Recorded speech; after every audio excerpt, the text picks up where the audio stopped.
Hey, it's Tuesday, and I am Meredith, and I am here with our message for the 14th of March, 2023. We're using Tarot of the Owls for our message today. We've got the Sun and Saturn, of course, in Pisces. I'm just putting that up there so all of you can get used to it. Right? Yeah, we've been living with Saturn in Aquarius for so long, it feels a little unfamiliar for it to be in Pisces. So there's your reminder. It really happened.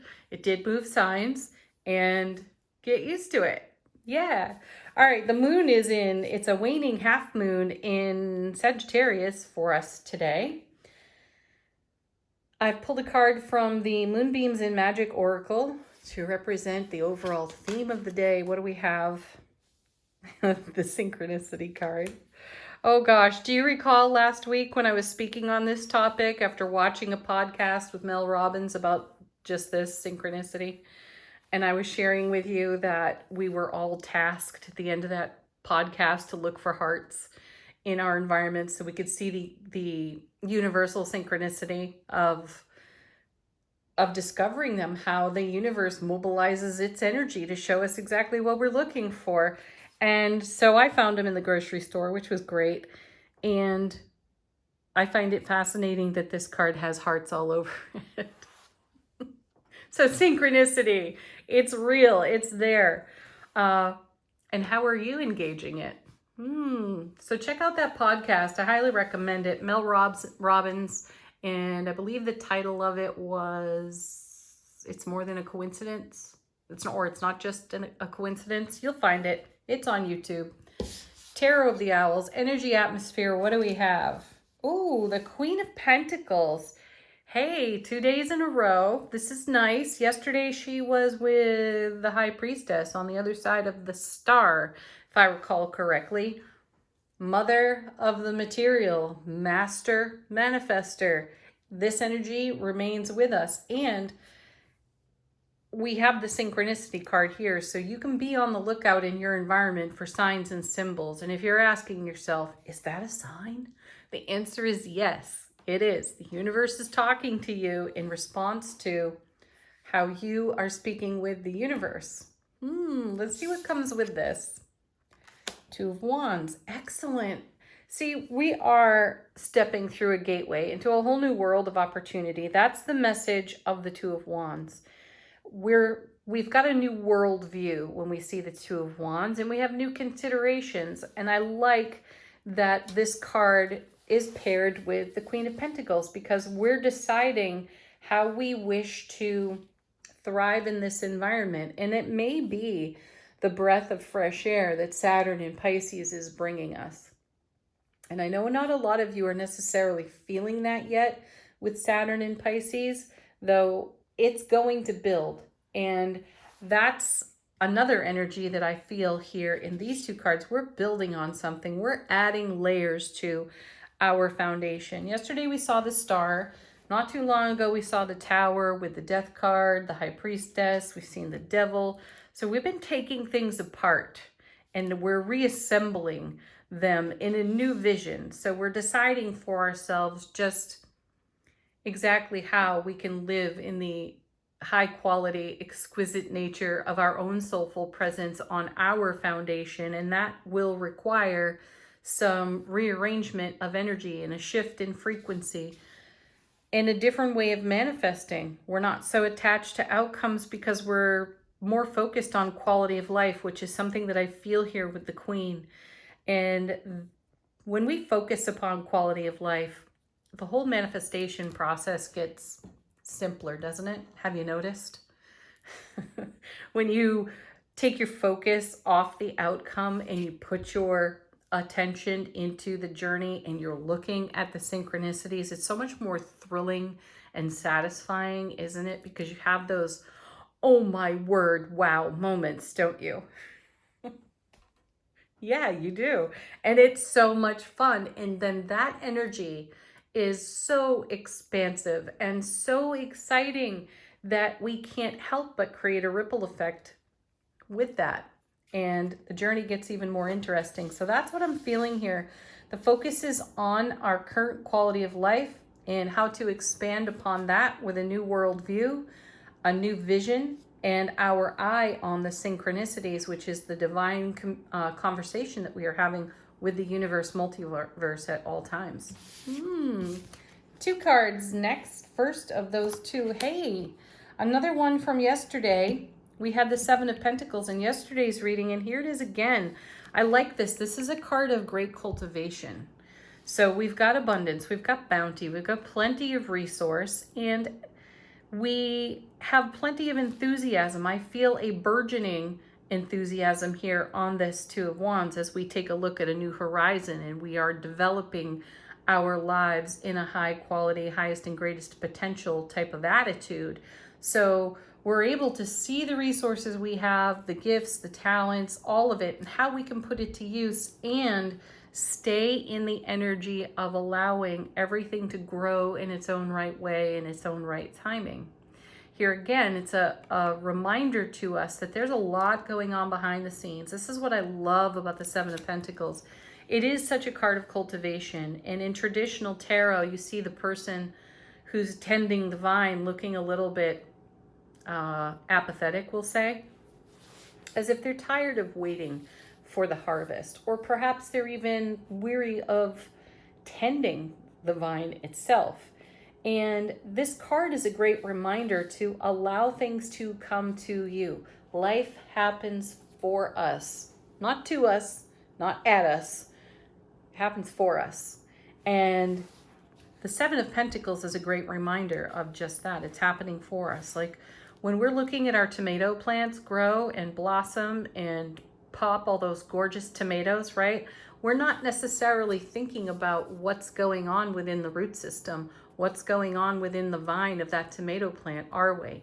We know that we're providing water and that everything's blossoming in the sun, but there's a whole process that's taking place for us. So we get to enjoy this amazing harvest. Let's see what comes with the seven. Yeah, King of Wands, gorgeous card.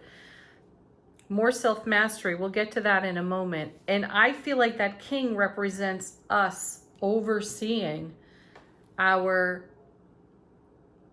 abundance, our resources, what we are making of everything that's on offer to us in the now, and what's inspiring this new worldview for ourselves. So here now we have the King of Wands.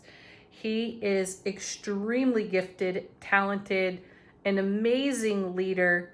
He is the Fire King. So he, like the Queen, gregarious, dynamic, outspoken, definitely the teller of tales, truth tales, and knows exactly how to assert his energy in the direction of ambition and with great gusto and motivation. So this is what's being called for here. Get into your King of Wands and all of those beautiful qualities and apply them to whatever is in your focus. And if you haven't been focusing, these cards are reminding you to get a vision. And then, oh, wow, look at this. King of Pentacles, powerful energy here. This happened last week. Maybe it was the weekend reading. We had the Empress and the Emperor. They were bookends in the reading. The Empress started it and the Emperor finished it. So we've got the Queen of Pentacles and the King of Pentacles, and this is everything in between. We're definitely on a new kind of quest and a new kind of journey, and we're traveling within that journey with our eyes open to the synchronicity, and we're bringing our self-mastery, and we're being exceptionally assertive about it. I like that for us. Let's take a look at what's on the bottom of the deck in the unseen in the energy atmosphere for us. Five of Pentacles. This feels a little bit like confirmation of what I was saying. Get used to Saturn being in Pisces. It's going to be there until February 2026. There will be a retrograde. We'll get to it. But that's not until 2024. So for now, get used to Saturn in Pisces. And I feel like this Five of Pentacles is representative of the instability that comes with a significant planet like Saturn transitioning to a new sign. And it may be a little uncomfortable. That's cool though. Ride the wave. Get comfortable with being uncomfortable, because that's going to create inspiration for what we're witnessing here in the other cards. Then we have the Knight of Swords. I don't know what it is about this card. It just cracks me up every time I see it. Doesn't matter the deck. The Knight of Swords gives me a giggle. He's impetuous. He can be very short-sighted or even tunnel-visioned, I'd say. And he gets the job done, which is great. Though he can do it with an amazing amount of calamity. That's just my intuitive feel on that card. And I actually feel like it's the Knight of Swords taking a look at the Five of Pentacles and going, oh, hell no. Run away. Fly away. Yes, please. Okay, on the other side of this, we have the Hierophant. Yeah, how energy is woven together in the major arcana. Okay, this is good. The Five of Pentacles, let's revisit that for a moment, because this is a card where previously we may have left ourselves out in the cold. Typically, you see some kind of sanctuary on the card. We all know that going into that sanctuary to come out of the cold comes with a cost, and that cost has something to do with conformity, belief system, and programming, and all of that feels like horseshit to us, so we don't want to go into the sanctuary. Hence the Knight of Swords being there. And then we have the Hierophant. And I like this because the Hierophant will challenge our should list. Yeah. Where are you shoulding on yourself? I should do this. I should do that. My grandmother always said, my father always said, blah, blah, blah. Great. They may have always said it, but does it work for you? The Hierophant is here to challenge that for you so that you can weave energy together in a quality style that befits your life path. It's wonderful to be handed tradition. It's wonderful to be handed advice and wisdom, knowledge passed down through the ages and generations of your family, though you have to consider what works for you. Just because your mother said doesn't mean whatever she said works in the now for you. So I like that the Hierophant is here challenging us. I like that this is in the unseen because the cards are giving us a peek and a glimpse into our creative process, which is really powerful, centered and grounded with the Queen and the King of Pentacles. And then out of the unseen, let's say out of the ether of our own subconscious, comes a whole dozen reasons why we should do this or that. Really? Should we? Question it all. The Hierophant is also a unity and a marriage card. So again, piece together the fabric of your life from all that sage advice that you've been offered, and even the belief system and programming that's been handed down through your family. Take the best of it, but make it your own. All right, what else do we have here?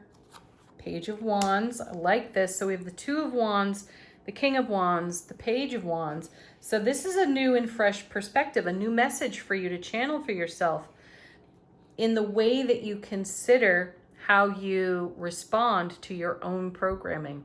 You're going to want to blaze a new trail, and I feel that's why that page is there. Yeah, okay, stop. My guys are just saying stop. That's enough. Okay. Angel Answers. Q&A with Angel Answers. Confirmations as well. Signs and synchronicities. Put a question to this deck if you have one.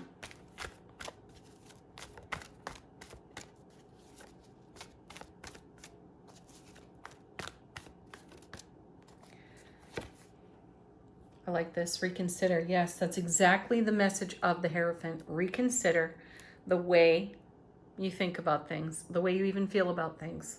Ask if it's genuine. Ask if it's current and present to your now experience. Get to the truth.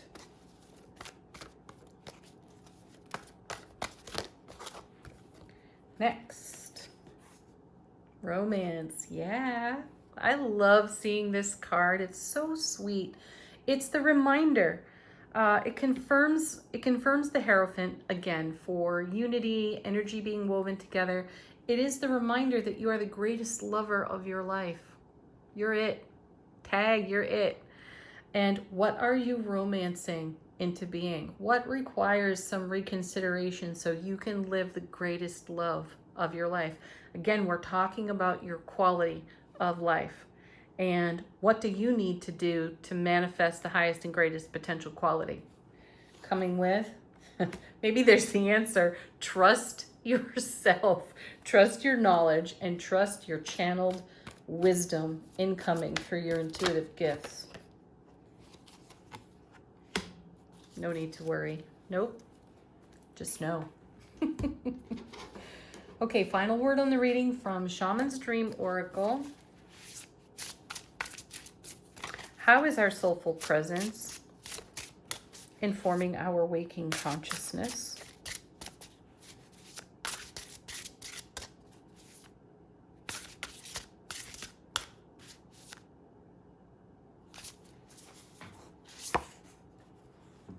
We have the Stranger card, curiosity. Be curious, yes.